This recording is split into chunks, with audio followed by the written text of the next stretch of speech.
Hey folks, quick heads up before we get started. If you're driving around with the little ones in the car, you might want to throw on the earmuffs because this episode gets a little salty. You have been warned. Hello and welcome to Ditching Hourly. I'm Jonathan Stark. And today I'm joined by guest Dre Beltrami. Dre, welcome to the show. Hi. So this is going to be fun. A mutual friend, George Stocker, introduced us over email, and I checked out Dre's site, absolutely loved it, fell in love with it, laughed my head off, all that stuff. It's perfection. So I absolutely had to talk, and so here we are. Dre, would you mind introducing folks to who you are and what you do? Yes, I'm so excited. And shout out to George because he did the best intro I think I've ever partaken. But I'm Dre, and I'm the batshit crazy broad behind the Solopreneur Society and soloing, and the sort of the culture behind the solopreneur and the small business entrepreneur is where my bread and butter is. So I really help them. I have niched. I have made niching a religion and an art. And I really niche down to family and fun first solopreneurs. So I get us back to why we started our businesses. Right? We started them to enjoy our families, to live a particular lifestyle, to have freedom to travel, all of those things that we talk about constantly on social, but we don't actually partake in. Yes, I don't think enough people talk about this. And that's what the core of my work is. I'm a brand strategist and stylist, which sounds real buzzy and fancy, and it works for a resume. But the fact is, the work I do is to peel back the layers and get to the shit that really matters to you and creating the business around that. Love it. Absolutely love it. Longtime listeners will know that I'm a gigantic fan of niching down, pigeonholing yourself. Yes. And you are absolutely dogfooding it. The website would immediately repel anyone for whom you would be a bad fit, I'm sure. You got it. So I've got a bunch of questions and sort of devil's advocate type stuff that I want you to dispel and answer and just... Perfect. Okay, so first of all, the word solopreneur, does that resonate with a lot of people, or is that something people like us just made up? Yeah, that's funny. So when I first started using that term 6 years ago, really the only one was, what's his name from the Solopreneur Hour? He's been talking that up. Do you know who I'm talking about? No, it's new to me. Remember. That's originally where I found the term. And I don't know, to be honest, here's the thing. I don't know that it rolls off everybody's tongue, but here is where branding comes in, is that I've made it a culture. So like I said, it's not just a title, right? Because you can call yourself entrepreneur, you can call yourself, an app developer, you can call yourself all kinds of things. Our title is irrelevant to the work we do. But what I found is that I could capture a culture with it. So like I said, it's about, there are all shades of entrepreneurs, but I work with the ones that, again, created their business for a reason. They're not trying to be multi-million-dollar agency owners. They're not trying to be the next Elon Musk. They want to have families. They want to have freedom. They want to travel. They want to do all of these things. So I wanted to come up with a word or use a word that I could sort of separate and delineate and differentiate from the big pool of entrepreneurs, which is like, anybody get online, build a funnel, sell your shit. It's like, I'm not about that. So I have really used it, like you said, to repel and to indoctrinate to what I mean as a solo, because, people have, the impression of what it is. You can never hire anyone. You do everything yourself. And it's like, none of that is what I subscribe to. I just subscribe to the culture of, it's very different for someone who is coming at it from that culture of solopreneur. It is purpose driven. Their business is purpose driven for them. And for me, that's very different than somebody who is profit driven. Okay. That's a key distinction right there. That to me, that's the most clear delineation between that sort of Silicon Valley entrepreneur that wants to like fatten up a pig and slaughter it, which is the way I see all of that garbage. Yep. It's like sell your clients and customers who trust you to the highest bidder and just abandon them completely. I can't stand that. Yep. So let's go into this solopreneur, like your specific definition of a little bit more. Is any freelancer a solopreneur? I think anyone can be a solopreneur that wants to be a solopreneur. Again, I think it's simply a title, but when you take the culture in, sure, if you are freelancing for a purpose, there is a subculture, there's a movement, there is an idea that you are championing and tandem with the lifestyle you want to live. That's really the solopreneur for me. It's what the work they do is driven by, like I said, something specific. So a subculture, a movement, or an idea. And then it is tandem with wanting to create the lifestyle they want. So it's about legacy and purpose more than it's about anything else for them. Okay, cool. Great. How would people identify whether or not they were a Dre style solopreneur? What kind of questions would they ask themselves, or what things do you see in common with your group? Are they like digital nomads, or like, do they generally do a particular kind of thing? Like, are they selling digital products? Are they selling services, or anything in common there? No, I think really there's probably two threads. Again, we've talked about the purpose, but the other one is the personality, is that they are the face of the brand. That's the other thing that really delineates, is that what I do is I bring you out of it, right? And I help you build a brand that is my big thing is attract kindreds. And again, it's another word that I have created, my definition and my culture of what a kindred is, instead of stale shit like ideal customer, which is most people, but it has such a dry surface level connotation. And my work gets down to human behavior. So what my solo is looking for is the real connection to other human beings and to be able to be themselves.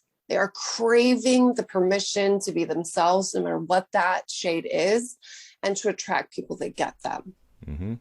Excellent. And obviously you're living it.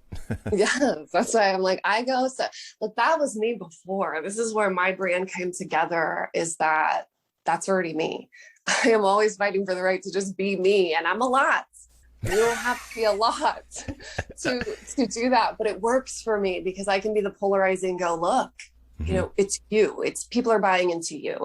It's really not a product or the funnel or all that other bullshit that we're being, pushed down our throats. It's about a human to human connection.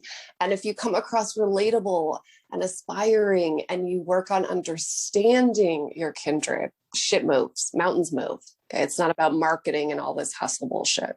So here's the pushback I get a lot of times. Like I talk to lots and lots of people who are like, but I'm not I need to be more professional than that. But they end up being fake. Or my favorite, sarcastically, my favorite is when a solopreneur uses "we" all over their website. Oh God. So I'm like, just be yourself. Just be yourself. Yes. Don't compete with a big firm. You're not in competition with a big firm. If someone's looking for a big firm, they're going to pick a big firm. Don't pretend you're bigger than you are. Don't have like a fake answering service to make it seem like you have a receptionist or something. Like, just tell it like it is. Like, maybe you use contractors from time to time, but if it's just you, just say I do this. I can help you with these sorts of problems. So do you get a lot of pushback about that? Did you ever go through a phase where you're like, geez, maybe I shouldn't swear on my website or drink wine or whatever? God. So you know how much pushback I get about my mouth? No, that's when I knew I had to curse on my website. No, I'll tell you that, like, look, I came, and here's another thread that goes through a lot of, my clientele and my community, is that we're recovering corporatites. We are recovering from that program bullshit of don't be you, be the least amount of you, right? So it's definitely a process, but by the time people find me and the people that find me, it's usually the breath of fresh air that's what they've been trying to get away from, is that they feel fake as fuck in their business, and that it is sucking their soul dry, and that it has become a hustle. It has nothing to do with the purpose. It has nothing to do with the passion. It has nothing to do with all of the reasons that they went, full force into this. They lost it all. So I cater. So I put it's just me, I'm fucking crazy. I put it out there so hard that there's no confusion that if you come to me, you may be struggling to find who that is, but there's no pushback as far as like, no, I really want to be me, or we, like you said, I want to come across professional. By the people that come to me, and by the time they come to me, if I said professional, they'd want to bitch slap me in the face. Right. That's what they're looking to get away from. They're looking for someone who is not going to put them back into some bucket where I'm a therapist, so I need to come off this way. I'm a software developer, so I need to look this way. right? They want to break all the rules. And I'm the one that's like, let's do it. Yeah. And that's what caused me to laugh when I went to your website, because it was so not fake. Like you would never fake your No, website. There'd be no point, no. right? It's like super, super genuine. It's like, and the laugh is like, or the humor is that like feeling of like, wow, this is a breath of fresh air. And it automatically, so like from a word of mouth standpoint, it automatically would cause me to recommend you to certain types of people and not recommend you to others, which Yes. is probably exactly what you want. Exactly. Well, I say this all the time. I mean, I don't get a ton of haters. I don't get a ton of clients that, kind of lead calls that don't go anywhere. I Hmm. first of all structure things in such a way that I am a little probably more polarizing at the beginning so I can scare away anybody who's even on the fence. Yep. And then it comes down to, that authenticity thing where, like you said, it's so real that you can tell. And that's the thing that we don't really give credit to, is that we don't have to know you to know you're full of shit. Isn't that wild? It's so easy to tell. Hmm. So no, I don't get a lot of that because they're gone. They're just like, I can't even deal with it. Yeah, they bounce immediately. That is by design. I lean into what I know, the personality traits of mine that will absolutely turn people off. It's not my first rodeo. I know the consistent things that are the dominant traits that turn off the people who can't stand me. And I lean into them hard. I celebrate them. Right. Because, and here's the funny thing, like, I guess it's not funny. The sort of ironic thing is, I think pretending that you're professional, pretending anything, pretending that someone could pretend they're like you, but they're actually professional. Like maybe Yep. someone is just very buttoned down, very conservative, but they're Yep. like, geez, I need to copy Dre Yep. and be like, whatever, to put it in your own, put it in your own words, however you want to say it. And that's still the wrong thing to do. It's like Yep. you're copying the wrong thing. Yeah. Don't copy the swearing. Copy the authenticity, or the is that the word you would use for it? Authenticity. I hate that word. I don't So know it's what. funny because I interviewed Seth Godin, and he hates that word too, Yeah. and I don't get it, honestly. It's one of the very few things I disagree with him about, which usually means I'm wrong.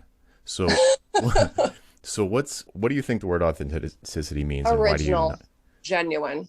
I think if you're genuine, I think if that's how you genuinely feel, I think it's how you genuinely speak. That's it. That's not authentic. It seems synonymous to me. That's what I'm saying. It's just a word. I just don't like the damn word. I don't like Oh, anything that becomes synonymous with marketing. So I just think when you say authenticity, then we get into like, okay, let's manufacture something that oh, it's a feels. buzzword. I see. I see. Yeah. I see. Okay. So I mean, yeah, the concept is exactly it.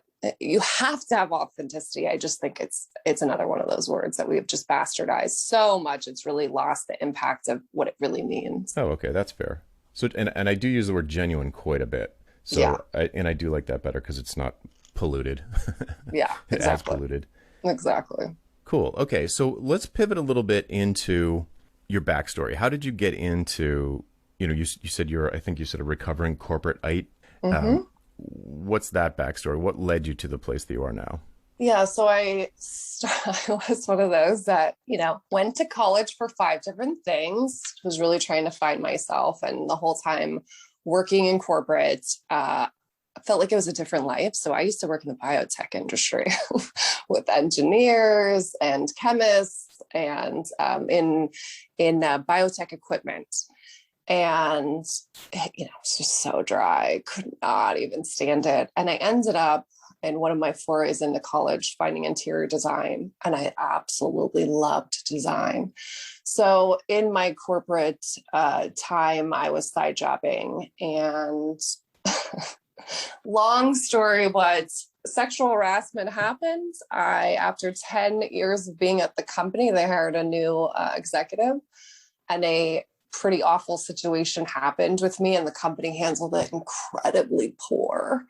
And I sued them and won and started my business. Wow, there you go. That's exactly how I would have never. I'm always honest about this. I don't know that I would have ever had the balls to do it. I have wanted to be self-employed. Both of my parents were growing up, so I understood what the lifestyle was. Obviously, not the online component, Right. but I understood what that was and how self-regulated and driven you had to be. And I always wanted it, but I never had the balls. And it was the only, I mean, I feel so grateful that something so awful actually turned into the best thing that ever happened to me. So I struggled for, the first few years. Wasn't like, oh, I went out and it was all great. I did the email marketing. I did the parroting. I did, find a couple mentors you loved, like Amy Porterfield and Marie Forleo, and try to be them. I think it's a very natural thing that a lot of us do when we first enter that space. But again, it felt fake. I lost myself. I hated myself. And it all fell apart. I lost all of that settlement, and I went to my parents for a loan. And that's really that's when I understood that I had to go to my tail between my legs and to my parents, which I had been, Miss Independent for 20 years. That was when it was like, shit or get off the pot. I knew you have to be you, Dre. You can't be this tamed down professional version. You have to be you. And I went all out on me, just the humor, the inappropriateness, the cursing. And then I had to, find my place. I had to scale back. I went like, full force and then go, okay, rein it back in. But the interior design was really, I loved it. And so it was the design piece. And then when I finally was starting to be myself and I really discovered what brand really was, what branding was, those worlds just came together for me. Like my background in human behavior and just my love and obsession of understanding it, and then bringing that design and brand component to me, it all came together. And again, it's just all about a personality brand. It's all about being you and understanding how to connect with human beings, and build something that is bigger than you. So I'm excited to ask you this question because I usually get a real bullshit answer, and I don't think I'm going to get one from you. I like it. What is branding? Look, to me, branding is the entire ecosystem. Brand is the whole shebang. It's everything. It's like being like, well, what's a human being? I mean, who are you going to ask? You're going to ask a scientist. You're going to ask a behaviorist. You can ask all kinds of things. I think it's the entire ecosystem. It's the community. What do you mean ecosystem? It's the community. If you looked at a small town, right? You have the businesses, you have the community, you have the schools, you have the politics, you have all of it. I think that's what a brand is. I think it's the community. I think it's the atmosphere in the world that you've created for that community and that brand. I think it's your products and services. I think it's your outcomes. I think it's a lifestyle that you champion. I think it's your message, your positioning. I think it's just this grand thing that it's almost impossible to have one definition that comes with it. And I know, look, Arnie Neumeier, like tons of them have come up with epic descriptions and definitions, and that's all great. But for me, it's too big to even really need to put your finger on. I just call it the ecosystem. It's the whole experience that you're building, from purpose to personality to visuals. Okay, I'll accept it. So the way that I hear that is that everything that you do and everything about the business contributes to the brand. It does. Is that fair? I wholeheartedly believe that. Okay. Is the brand something that you can decide on? Well, I think the brand is built by 1,000 decisions. So probably there's some kind of objective or vision or something first, or well, is that's it just where luck? I think in what matters to you. Again, I build brands around a specific subculture, movement, or idea. So why are you doing this? It's not about the product or service or whatever at the beginning, right? That's like, for me, the last step. That's like, you're getting into marketing, you're getting into traffic. Okay, now you need a product. But the brand itself, what are you about? What are you trying to do? Right. What's the point? Yeah. And then, it's almost reverse engineering. That's a lot of what I do. It's like, okay, this is the shit that matters. Okay, so who does that matter to?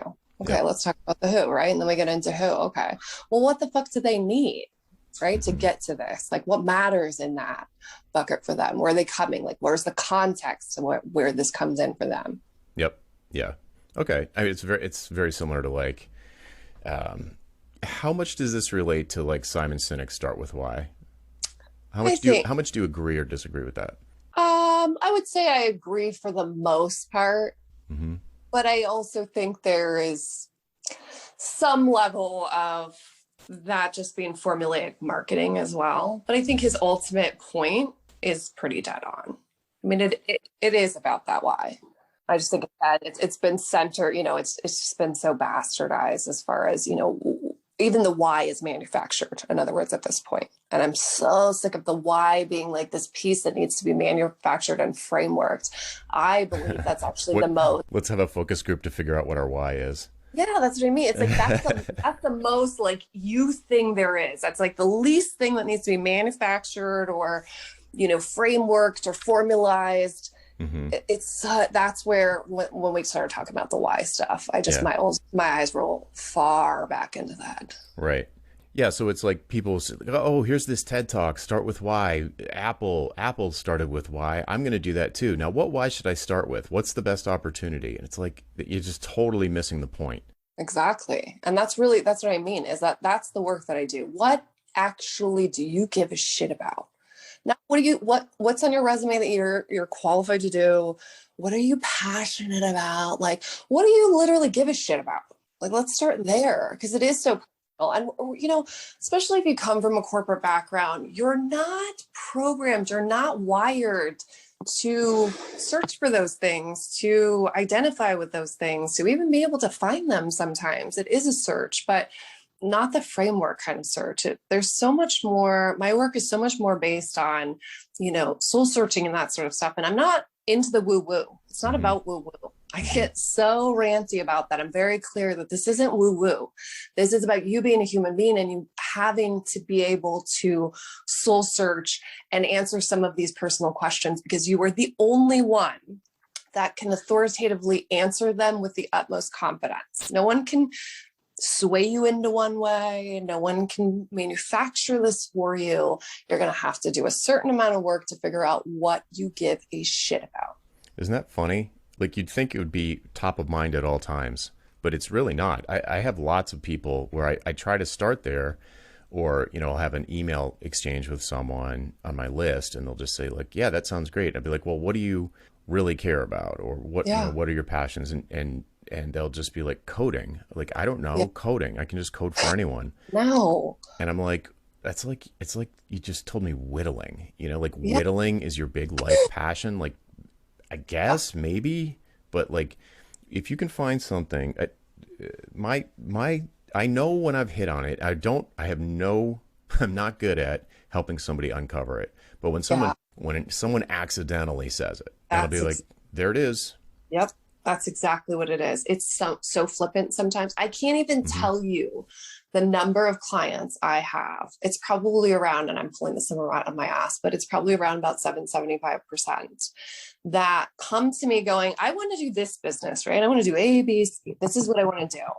And after 2 months, 8 weeks of work, it is a completely different thing that they want to do. Yeah. Because we got to what you want to do. What you were doing is you took your resume, you took your college degree, you took whatever it was, and you said, I want to do this. Yep. But you didn't take into account like what that looks in practice, what that looks like in heart, what that looks like for you. What do you really want? It was just, again, it was a manufactured package. And it blows my mind. Their body language changes, their verbiage changes. They go from, when you ask a question, they want to explain it and that they're like trying to pull out like the elevator pitch. And you're like, that's not what I was asking. I'm literally asking as like a human being having a conversation. Those start to actually flow as conversations when they start talking about the real shit and not this like package job that they're like, this is what I want to do. Mm-hmm. It completely changes everything about their behavior, their cadence, their tone, everything about it. Changes. Yeah, they light up. They get excited. They're like, wait a second, I can make a living doing something I actually like. Yeah. Right. And then the ideas flow, the creativity flows. I mean, it's mind blowing. And it really is. It's like a ayahuasca experience. It's like, all right, come in the tent. We're going to get some real shit done. It is like that. Well, so here's the devil's advocate question. I want to hear your, I already know I'm going to agree with you, but I just want to like set up the question and see how you explain to someone. Once you find that thing, it pops out of their mouth. You didn't like dig it up and like, oh, here's your thing. Yeah. But it just falls out of their mouth and you're like, that's it. And they're like, oh, you're right. That is it. And then the immediate follow up is, but I'll never be able to make a living doing that. Yeah. So and you said earlier, and I agree with this, like that's an implementation detail that it almost figures itself out. But the panic up front, it doesn't seem like that up front. It doesn't seem like that when you're looking to leave a mid six-figure job coding at Google to go start a knitting store. You're like, wait, how do I get from here to there without taking a massive hit in my lifestyle, which this is supposedly going to help? Yep. So yeah. So how do you help people work through that? Well, the biggest thing is a reframe for me. It's like, first of all, you need to reframe it. And I get into the conversation of, first of all, I ask a lot of questions. And I'm like, why? Because it's all just self-defeating. It's all just the frame in your head, right? Of this not being something you tangibly seen done. And that's for me, the big message is that you're looking, okay, here's the way most brands are built is find someone you admire and then, quote unquote, copy it, do what they're doing, right? Put your own spin on it, but do what you're doing. But to have a really, again, genuine brand, I would call it original, but it's born of being genuine because you're going to be original if you're just you, because we're all super duper different. Yeah. And so if you're looking for someone to validate, if they're looking to go, well, they did it, so I can do it. That's the kiss of death. You have to get to a place where nobody's done it. And that's where all the rules get to be broken. There's not like, here's the box, here's build a brand box. Okay. So you have to use all of these pieces. You don't. Right. So it's about being confident enough that no one has laid out this path for you. You are going to be doing it. And the reframe is that is an amazing fact, that is not to be scary. That is not to be, holy shit, this is all going to fall out from under me. If I truly believe if you have the mindset, you have that confidence, and that you are prepared to write the rules yourself, that there's nothing to be afraid of. That it's all, then that all, to your point, it comes down to logistics. That's the easiest part. Yeah, I agree. That is the easiest part. Because when someone comes to me and they already have like a really clear mission, it doesn't happen that often. It's probably maybe only 10 or 20% of the people I work with have like a really clear mission, or even just an objective, like a really clear objective. But a mission is even better. It's like bigger than the business. It's a much bigger thing. It makes everything else so much easier. All the tactical stuff is like a joke. Yeah. Think about all the rules that you want to break. Think about, you don't want to do a membership, but everyone in, your industry does a membership. Think about how you want to sell your software this way. I mean, mine is always think about how you can break the rules, because we're all sick of how it's being done. All of us, whether you're, on an online business or not, the consumer is fucking smart and we are sick of it. So if it is different and it has it's breaking a rule, sure, there's going to be ones that don't want it, but that is where the magic happens, is that you have to be detracting people who don't get it for the people who do to be able to see it immediately and clear as day. Right. Yeah. I talk about it in these terms, for folks who do know what their mission is, that thing that's bigger than their business. If you have that, if you're lucky and you've figured out what that is, and you're excited by the uncertainty, it's in other words, you're like, I'm finally out of the straitjacket. Yes. And you're not looking for a new straitjacket or a bigger one. No, you can't imagine going back to it. You're like, how did I stay in it that long? Why did I wait this long? Right. Yeah. When that happens, when that moment happens, that's my favorite moment. That's like, that's my crack with clients. It's like when I can tell that has happened, it's like all the other pieces fall into place. It's like that iceberg that's like one piece fell and now the whole thing can crumble. Okay, great. We had to like jam that one piece out. And now it will all start very organically coming together. Right. And I talk about the money piece as funding the mission. It's not about like revenue or, like adding a zero to your annual income. It's like, no, you just need to fund the mission so that you can come back tomorrow and do more of it. Oh, exactly. And that's why for me, my work is about that kindred. That's why the kindred to me is after the quote unquote why, right? After that purpose, after they understand what they really give a shit about, it's about the person. It's immediately about the person, because to your point with the mission, you have to get other people to buy into it. You can't carry it. I don't care who you are. Steve Jobs didn't carry it. Okay. He got people to buy into it. Right. And that's what you have to do, is you have to get other people to believe in that mission as well, because then it starts to roll out, right? Then it gets the momentum, and then you get the word of mouth, and you get that organic grassroots, and that's the magic. when you get the grassroots, like I didn't market my way, I didn't advertise my way to this. I literally got human beings to connect and attach with this idea or subculture or movement. Mm-hmm. It is a different realm. Yeah. Yeah. I mean, I think at this point in my life, I think I've had 3 distinct careers. 4 distinct careers.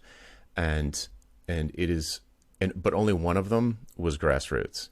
And that's the current one. And I cannot tell you what a difference is. It's like riding a bike downhill versus rolling a rock uphill.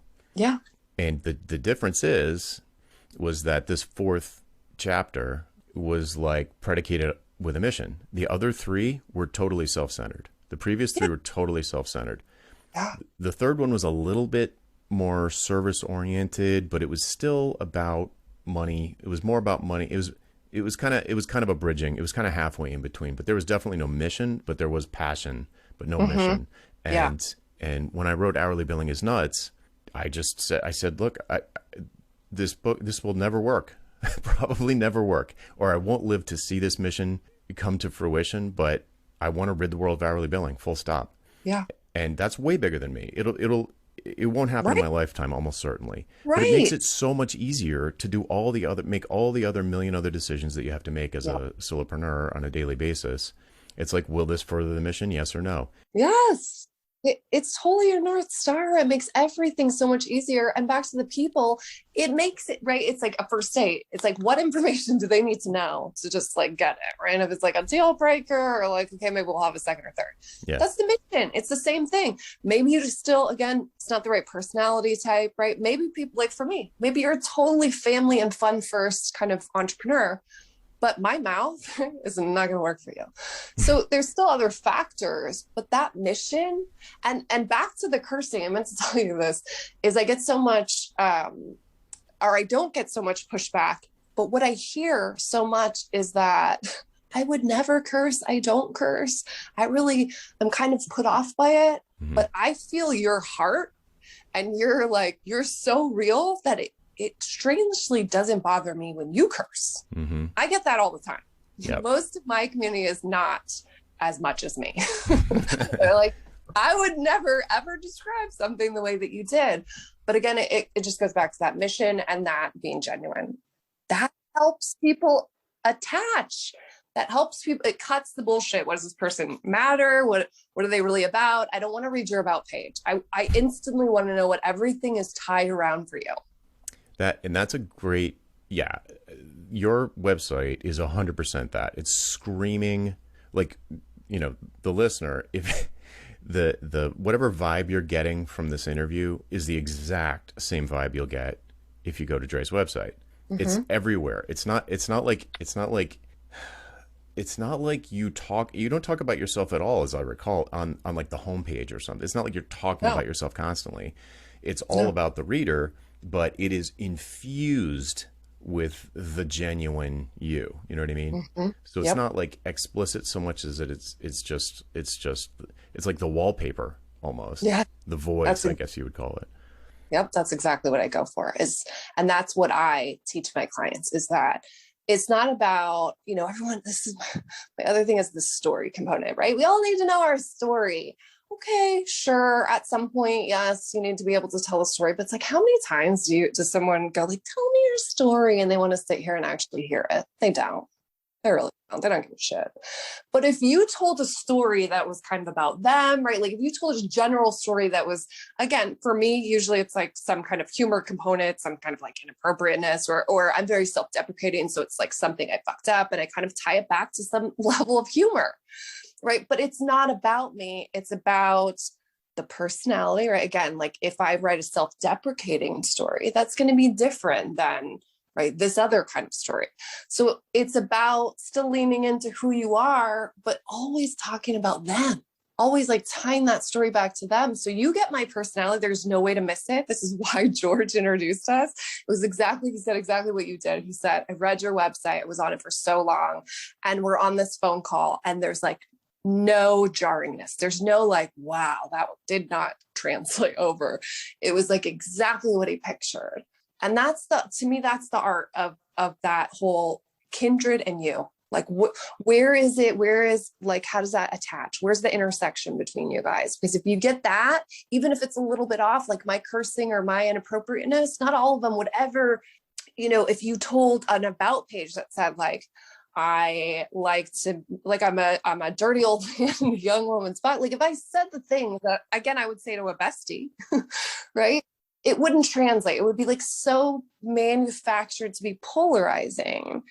But if you just, take that energy, and again, this is where people are like, oh, that's a woo, but it's not. That's my natural energy. And so if you understand, how you communicate, how you come across, then all of those like tactical things, like how do you tell your story? How do you write an about page? It literally happens in seconds. Mm-hmm.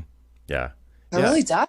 Right? You don't need to like hire a copywriter to do a fucking sales page. You just know how to do it because you just take that mission, which is weaved around everything, and then you insert your energy. Yeah. It's really, I mean, I feel like you're 100% right. I totally agree with you, but I also can hear the suffering of the listener who's like either doesn't believe it or doesn't.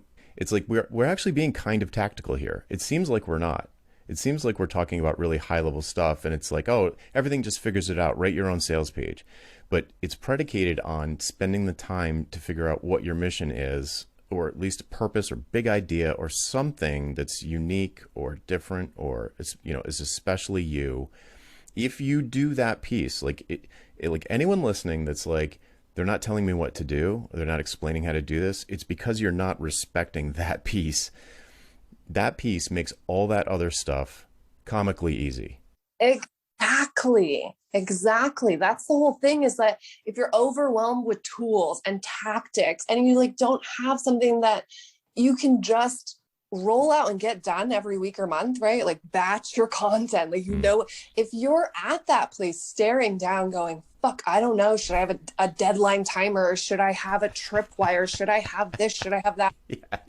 Then you need to pull it way the fuck back, because it does sound simple, but it's the same thing as anything else in your real life. Like when you decided that you wanted to go to college, it's like you needed to decide those things, right? You need to decide where you were going to go, what you're going to study. You didn't just go take a class. And if you did, you probably were like me and you restarted 6 times because you know what the hell you were doing. If you take the time to actually think through what matters and who matters, all of those little questions that feel like they're really, really heavy will no longer be heavy. And isn't it a lot easier to worry about the person than this bullshit tactic? Right. Yeah. Right. And when I'm teaching my clients, like this is what I lean so far into, because if you get the people to buy in, guess what? They don't care if you hosted something on Teachable or on this, right? Like they don't care about any of that level of it. If you get people to buy in, you can go host your PDF on a Google Drive and charge them, $500 to like go get this report. I mean, it doesn't matter like how beautified shit is and how, well manicured it is and how, tight that copy is. That's just not where it's at. Like if you really just look at where society is, where human behavior is, what people are craving, what people are sick of, what people have blinders onto, and what gains attention and attraction, none of it is tactics. Yeah. It's just like the means. It's like how we talk. Like you can have sign language, you can write, you can do art. Like there's all these different ways to communicate. We choose to talk a lot. Yeah. Yeah. There's other methods. Oh, that's the least of it. Yeah. I have to tell the story about Not a Newsletter by Dan Oshinsky, which he was the I don't know what his title was, but he was in charge of the newsletters, I think at the New Yorker.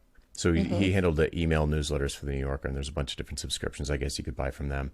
And he went solo, and his website, when he went solo, is a Google Slides presentation at an ugly ass Google Docs URL. Yeah. And his newsletter, air quotes newsletter, I mean, it's called Not a Newsletter, is a Google Doc that he emails out a notification that the new newsletter is live, and you just go to the same Google Doc. And it's like packed. There's like 100 other people in there reading it with you, at that moment. Yeah.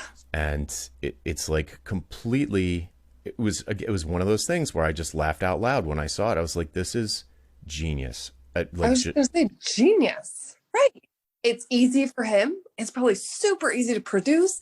He probably thoroughly enjoys creating it. Yep. It certainly hasn't prevented people. I mean, do you think people are emailing him going, I really wish that this was highly produced into a PDF and he got an editor? You think anybody's sending him that shit? And you think if the one person, who does, do you think that he gives that any energy? Like, oh no, maybe I should rethink this. Like he's so sure on what the mission is. He's so sure he doesn't get bogged down in it. I think that story is brilliant. It's genius. I love it. Always looking to celebrate people who are doing it dirty, like just quick and dirty. Mm-hmm. And they're making huge impacts because it's so much less about that, that highly polished look. It really is. People honestly will get more out of what you're doing if you do it like low budget, like genuine. Yeah. I always call it the mind, mouth, and the mission. That's what people give a shit about. They give a shit about your belief system. They give a shit about your personality, your vibe, your energy, what you're bringing to the table. And they give a shit about what you care about. What are you championing? What are you trying to make happen? Those are the three things for me that a brand's about. Yeah, it's great. Yeah. I mean, I don't know if you've noticed this, but I certainly have. Like when I see a YouTube video from somebody, the slicker it is, the less I trust it. Totally. When I see them like in their living room with the laundry behind them and they are spouting off like real ideas, I'm hooked. Mm-hmm. If I can tell that, you have these slide transitions, you're zooming in and out, I'm a little like secretly ragey. No, I don't want your polished perfectionism. It's the same thing with Instagram. I mean, it's so overproduced. If you just take it back to the basics, you will be a breath of fresh air in your kindred's world of bullshit. That's what I tell my clients, like be the breath of fresh air in their world of bullshit. And there's a lot of bullshit. So find that piece that makes you the breath of fresh air, which again is like the two things we talked about, or the three things that I say, mind, mouth, and mission. If you get back to that, it's not about any of the other manufactured stuff. You can grassroots this and have people supporting you and spreading your message exponentially more than you are going to be able to make that happen through advertising and social hustling. I can't even bring myself to post on Instagram. I can't do it. I don't do any socialing, bro. I gave it up in 2020 and it has not affected, let me just tell you, it has not affected my business because again, I know what I'm about. And so for me, it's search and email, right? So again, the tactic just fell in line with what I want out of life. And I don't want to sit on social and act like I give a shit about it. I don't. Yeah. Or act like I'm important enough to like, I'm going to post 8 times a day so that maybe 3 people can see my thing and then just like throw a like my way. Like that's just jack shit for me and my mission. So I'm out. Cool. All right. So I totally agree. Let's pivot. Because I know I'm taking up half your day here. That's all right. Let's pivot to one of George's questions that I feel like we've touched on several of them, but there's one that he was particularly interested in that we haven't touched on, which is this: how Dre got to her current business model. A menu was in play at one time, now it's flat rate, which is interesting. So can you explain what he's talking about there?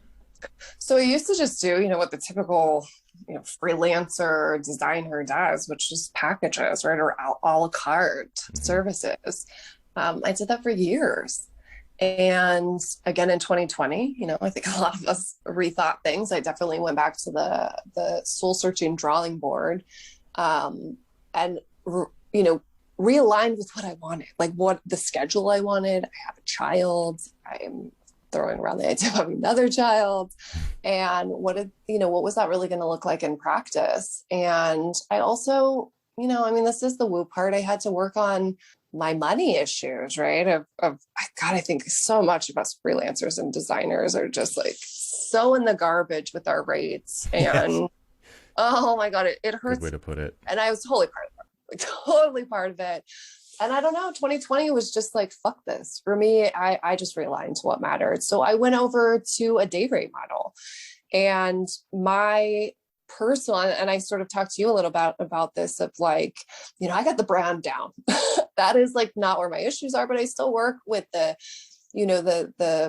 money side or that business model side, quote unquote. But I've been doing day rates since November last year. And so there's no more packages. So you hire me. So I do Dre for a day. That is my sole service. You got it. Love it. I love alliteration. I think it sounds fantastic. And so I'm still working out the details, whereas I'm realizing that I think I need to not necessarily have packages, but sort of have, the basic, like, here would be our identity day, here would be our development day, like have different sort of days, because the goal is for my clients to hire me for multiple days, right? And do spot treatments for things like that. But yeah, I've moved over to Dre for a day, and my goal is to just increase those rates every single 6 months. Every time I close 10 clients, I increase the rate. Oh, 10's too many. You think 10's too many? Yeah, 10's way too many. If you close 3, I'd increase the rates. I know, but that's what I'm saying. I totally admit that I still have garbage about the finance. And I think on the design side, there's just something like we just look at this bullshit Fiverr stuff, and we just do not do our self-services. And I'm the first one to admit, on that design side, we have to do better, and we have to, claim our worth. And the day rate really did help me also, because it's convenient. I also realized, like, if you're paying for this, I get websites done in a day. And again, because I don't believe in, like, tactically, we need to dredge over this fucker for 6 months. It's ridiculous. You don't need it. Get it out there. So it also, part of it was, of that training. It's like, no, I don't want to talk about your logo for 2 weeks. I genuinely don't give a shit enough, because I don't believe it matters. Whether you use this font or this font, you are selling no more or less. So I can't contribute to the issue of, like, oh, you're going to charge me $500 for a logo. They're only going to charge me $125. I'm not in that. So I also found that day rate was a better solution and a better avenue for me to ditch more of those clients that were, I just need a designer. I just want someone to do social media templates for me. It's like, I'm not in that business of design. I'll tell clients all the time, I'm not in the business to make shit look pretty. I get it done, and I create a world. For me, it's about creating a world for your brand. There's so much. George really, I think what really hit him was the process I use, like on the visual side. It's all built from physical, tangible place that you describe in graphic detail, that is part of the world you're creating. So again, it's all back to, like, real human development. It's not about, like, I don't know if I should use this color red or this color red. What do you think? That's I think it doesn't matter. I think I don't have enough fucks to give you an answer right now. Yeah, it's less about graphic design and more about graphic detail, as you said. Yeah. Yeah, cool. Yeah, so I know that my clients need that service, right? They want something to look beautiful, but they also they want a real world. They want a real, like, I want my brand to have an atmosphere that feels real, that I understand how to use that identity, and again, use it to make myself stand out, to be genuine. It all goes together. So I'm still exploring the day rate thing, but it's added so many layers of more of what I want, and more of who I want, and setting the right tone that I want. Yep. Yeah. Simplicity and no timesheets. Like, right there. Yeah. It's right. Yes. Yeah. Yes. And we're not going to obsess over shit. We're going to make very quick decisions, which is an amazing skill. Yeah. Yeah. I mean, the Upwork comment and this is a master class in how to be the one and only instead of just one of many. Everybody's unique. If you could just let that out, then you would be different, and you would repel people who you probably don't want to work with anyway, and you'd attract people who you probably want to go out for drinks with. Exactly. Well, this has been amazing. So thanks very much for joining me. And where can people go to find out more about Dre Beltrami? Yeah, well, there's really 2 places, because I don't like to people and I don't social. So go to the website, the Solopreneur Society, and also I have an amazing Facebook group, which I have been running for 6 years. And let me tell you, like everything else I do, it's nothing like the other bullshit. I can't tell you. I hear every day, like, oh my God, I love your group, because it's nothing. We don't pitch. I have someone fictitiously called Billy the Band Button, and you're just kicked the fuck out.